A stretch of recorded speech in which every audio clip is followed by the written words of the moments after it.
नमस्कार, मी आहे रिंकू आणि तुम्ही पाहतात नागपूर समय मराठी बुलेटिन। आजच्या विशेष बुलेटिनमध्ये आपलं मनपूर्वक स्वागत। राज्यातील आणि आपल्या परिसरातील महत्त्वाच्या घडामोडी, राजकारण, समाज, आरोग्य, संस्कृती क्षेत्रातील ठळक बातम्यांचा वेध आपण घेणार आहोत। तर चला करूया सुरुवात आजच्या महत्त्वाच्या बातम्यांसोबत। नागपुरातील सदर पोलीस ठाण्याच्या हद्दीत एक धक्कादायक घटना उघडकीस आली आहे। श्रीराम टॉवरजवळ उभ्या असलेल्या एका कारची काच फोडून अज्ञात चोरट्याने तब्बल 25 लाख रुपयांची रोकड असलेली बॅग चोरून नेली आहे। ही रक्कम पीडित सिद्दीकी नावाच्या व्यक्तीची असून तेही रक्कम एका महत्त्वाच्या कामासाठी घेऊन आले होते। आरोपीने संधी साधत कारची काच फोडली आणि पैशांची बॅग लंपास केली। घटनेनंतर आरोपी घटनास्थळावरून फरार झाला। पोलिसांनी घटनास्थळी धाव घेत तपास सुरू केलाय। परिसरातील सीसीटीव्ही फुटेजच्या आधारे चोरट्याचा शोध घेण्यात येत आहे। नागपूरच्या कलमना पोलिसांनी गांजाच्या अवैध धंद्यांवर आणखी एक मोठी कारवाई केली आहे। ओमनगर परिसरातील नरेश उर्फ पप्पू श्रीवास्तव या शातिर आरोपीला पोलिसांनी अटक केली आहे।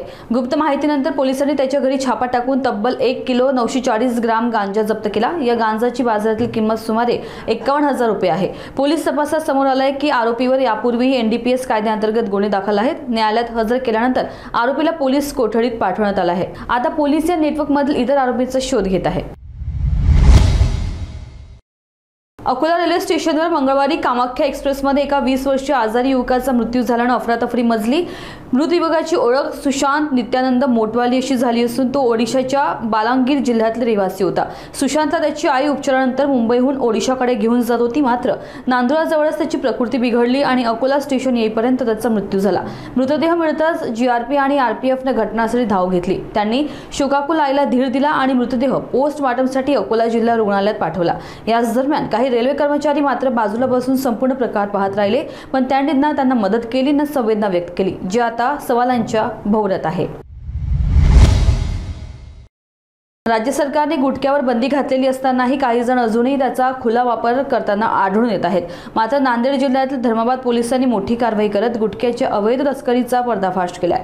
28 जुलै रोजी धर्माबाद तालुक्यातील येतला ते करखेली मार्गावर हसनाली गावाजवळ एक ऑटो थांबवून पोलिसांनी तपासणी केली। या तपासणीत 70,000 रुपयांचा बंदी घातलेला गुटखा आढळून आला। दोन्ही आरोपी हे तेलंगणातील निर्मल जिल्ह्यातील भैसा मंडळाचे रहिवासी असून ते परवाना नसताना गुटख्याची तस्करी करत होते। आर्थिक फायद्यासाठी गुटखा विक्रीसाठी नेला जात होता। धर्माबाद पोलीस ठाण्यात BNS 2023 अंतर्गत कलम 123, 274, 275 आणि अन्न सुरक्षा कायदा 2006 कलम 59 नुसार गुन्हा दाखल करण्यात आला आहे। पुढील तपास API लोणेकर करत आहेत।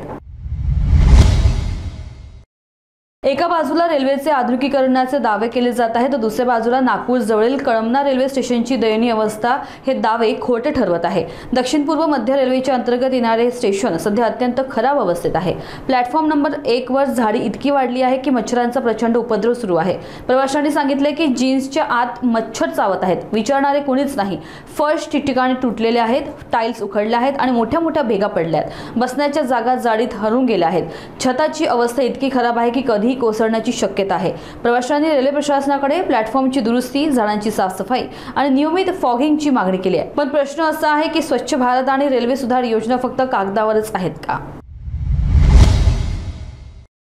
तर आजच्या मराठी बुलेटिनमध्ये इतकंच। महाराष्ट्रातील प्रत्येक महत्त्वाची आणि विश्वसनीय बातमी सर्वात आधी जाणून घेण्यासाठी जोडलेले रहा।